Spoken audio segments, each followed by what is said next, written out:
Jadi saya pertama kali di samping Masjid Istiqlal itu kalau kita habis berdagang sore hari, kita mandi itu di depan Ragusa es krim. Oh iya, itu sate ayamnya enak banget itu. Ya oke. Iya, sate ayam, ada rujak juhi, ada asinannya. Nah, waktu itu kami tuh kan dagang berenam tuh, teman-teman pulang sekolah, dagang ngambil dagangan ke tempat orang tuanya kawan saya. Jadi dagangan itu masing-masing kalau pulang harus setor, kalau habis masing-masing misalnya 100 rupiah. Nah saya setelah setor 100 rupiah, saya maksudnya bawa pulang uang bisa 125 rupiah. Nah orang-orang teman-teman saya pada ngiri, bingung, kenapa?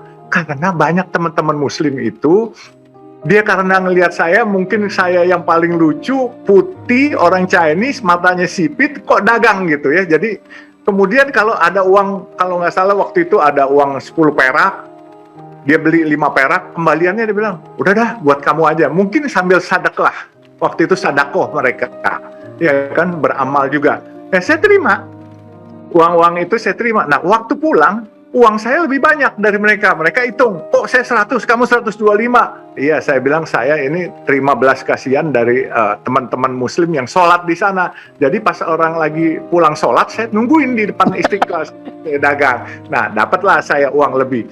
Nah, waktu dapat uang lebih, saya traktir teman-teman, ayo kita berenang. Itu karena dagangan panas. Dulu kita kalau capek di dekat Istiqlal itu di tamannya itu ada mengutin biji-biji karet itu buat jepretan itu, buat alat jepretan itu.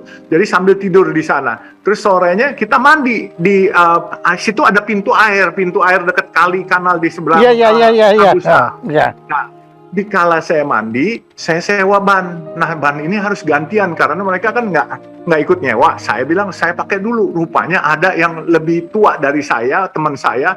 Itu bilang, saya dulu, saya lebih tua. Katanya, nggak bisa. Saya bilang, ini kan pakai duit saya. Terus dia kesel, dia dorong itu.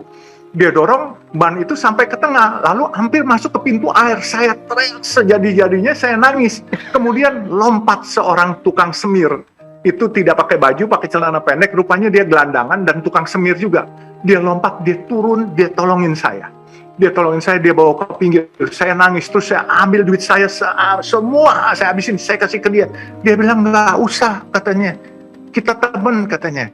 Oh, saya bilang, kok mulia banget seorang gelandangan begitu. Akhirnya saya tanya, namamu siapa? Saya masih ingat, sampai sekarang pun saya masih tanya, namanya si Jabir. Akhirnya kami berinteraksi selama 1 bulan berteman, akhirnya saya bawa ke rumah saya atau apa, tapi dia tidak pernah minta balasan sama saya. Jadi kalau saya ada makanan, ayo makan, dia mau. Tapi kalau dikasih uang nggak mau, aneh. Dia seorang gelandangan, tapi dia nggak mau. Tapi kadang-kala dia di rumah saya, dia pinjem tempat. Dia bilang, saya minjem tempat buat sholat ya, katanya. Saya kasih handuk, dia nggak mau, udah pakai koran aja. Jadi saya melihatkan betapa mulianya mereka. Nah, 1 bulan kemudian, tahu-tahu hilang si Jabir itu. Entah kemana, apakah dia sakit, apakah dia kecelakaan. Sampai sekarang pun saya masih mencari dia, karena ingin membalas budi, nggak ada. Bahkan ada beberapa teman-teman bilang, jangan-jangan itu malaikat yang nolongin kamu, tapi menjelma sebagai gelandangan. Ya saya nggak tahu, walau alam pokoknya. Tapi saya berasa bahwa saya ditunjukkan, ditolong oleh berbanyak teman, baik sadakoh dari teman-teman muslim, baik keselamatan nyawa saya dari teman-teman muslim. Makanya begitu saya menjadi muslim, saya pun juga kaget. Ini jalan hidup saya kok aneh.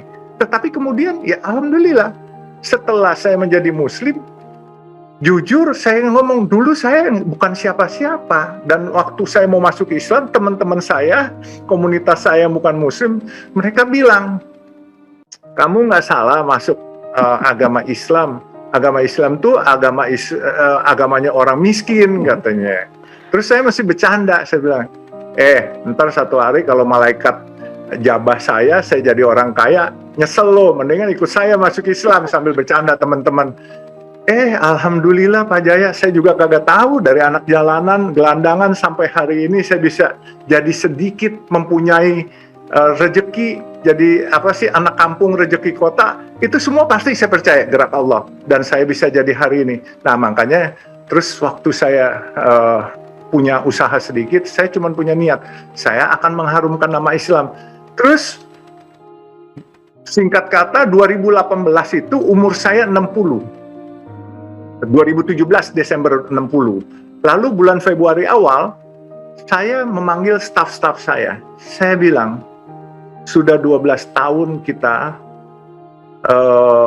selama ini memberi makan orang di bulan puasa secara gratis. Saya bilang, coba dong, dikala umur saya 60, saya ingin lebih bersyukur kepada Allah karena rezeki yang diberikan berlimpah ruah yang saya nggak ngerti ini maksudnya apa. Sehingga saya merasa bahwa di rezeki yang diberikan, harta yang diberikan kepada saya, pasti ini banyak haknya orang banyak.